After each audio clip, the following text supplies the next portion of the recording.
Hello guys, ഇതൊക്കെയാണ് ഇന്നത്തെ കുട്ടികൾക്ക് അറിവായി നേടേണ്ടത്. ആട്ടവും പ്രിയപ്പെട്ട കൂട്ടുകാരെ, കേട്ടു നമ്മുടെ വാപ്പയുമ്മയും പാവങ്ങളാണ്. അവരെ ഒരിക്കലും വേദനിപ്പിക്കരുത്.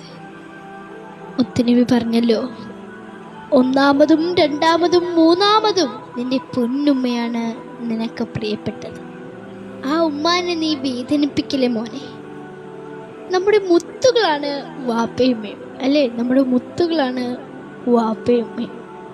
നമുക്ക് വേണ്ടി ഉമ്മ സഹിച്ച വേദന എത്രയാണ്, ത്യാഗം എത്രയാണ്. മൂർച്ചയുള്ള കത്തി കൊണ്ട് ശരീരം മുറിച്ച് ഓരോ ഞരമ്പുകളും വലിച്ചെടുക്കുമ്പോൾ എത്ര വേദനയാണോ, അതിൻ്റെ 1000 ഇരട്ടി വേദന സഹിച്ചാണ് പൊന്നുമ്മ നമ്മളെ പ്രസവിച്ചത്. കഷ്ടവും മൂത്രവും കോരി നമ്മളെ വളർത്തിയ പൊന്നുമ്മ. ആ ഉമ്മാനെ നീ വേദനിപ്പിക്കല്ലേ മോനെ. പകൽ മുഴുവൻ ജോലി ചെയ്ത് ക്ഷീണിച്ച് തളർന്ന് രാത്രി ഉറങ്ങാനായി കിടക്കുമ്പോൾ പാതിരാത്രി നീ കരയുമ്പോൾ നിന്നെ സ്നേഹത്തോടെ കോരിയെടുത്ത് അമ്മിഞ്ഞു തരുന്ന പൊന്നുമ്മ.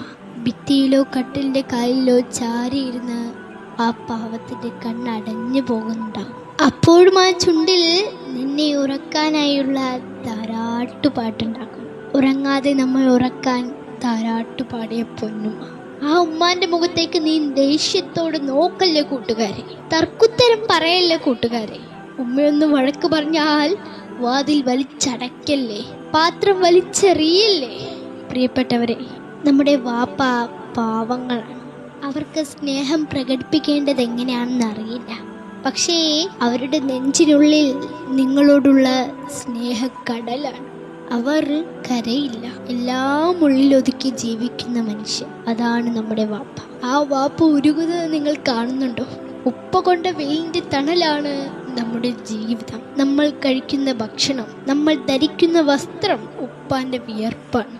ആരുടെങ്കിലും കീഴിൽ അടിമപ്പണി ചെയ്ത് പൊരിവെയിലിൽ ഉരുകി തീരുന്ന പൊന്നുപ്പ. നമ്മൾ പട്ടിണിയാകാതിരിക്കാൻ ഒരു കഷ്ണം റൊട്ടിയും വെള്ളവും കുടിച്ച് അറബി നാട്ടിൽ എരിഞ്ഞു തീരുന്ന പൊന്നുപ്പാന്റെ നെഞ്ചിൽ ചവിട്ടിയിട്ട് ഇന്നലെ കണ്ട ഒരാളുടെ കൂടെ ഇറങ്ങി പോകല്ലേ കൂട്ടുകാരി.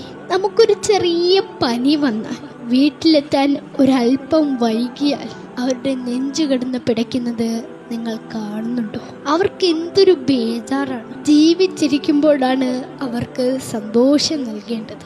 അവർ മരിച്ച് പള്ളിക്കാട്ടിൽ പോകും മുമ്പ് നമുക്ക് അവരുടെ പൊരുത്തം വേണം കൂട്ടുകാരെ. നിങ്ങൾ അവരോട് വല്ല തെറ്റുകളും ചെയ്തിട്ടുണ്ടെങ്കിൽ അതൊക്കെ മനസ്സിൽ ഓർത്ത് അവരെ കൊണ്ട് പൊരുത്തപ്പെടിച്ചതിന് ശേഷം ഇൻഷാ അല്ലാഹ് നമുക്ക് ഇവിടെ നിന്ന് പിരിയാം.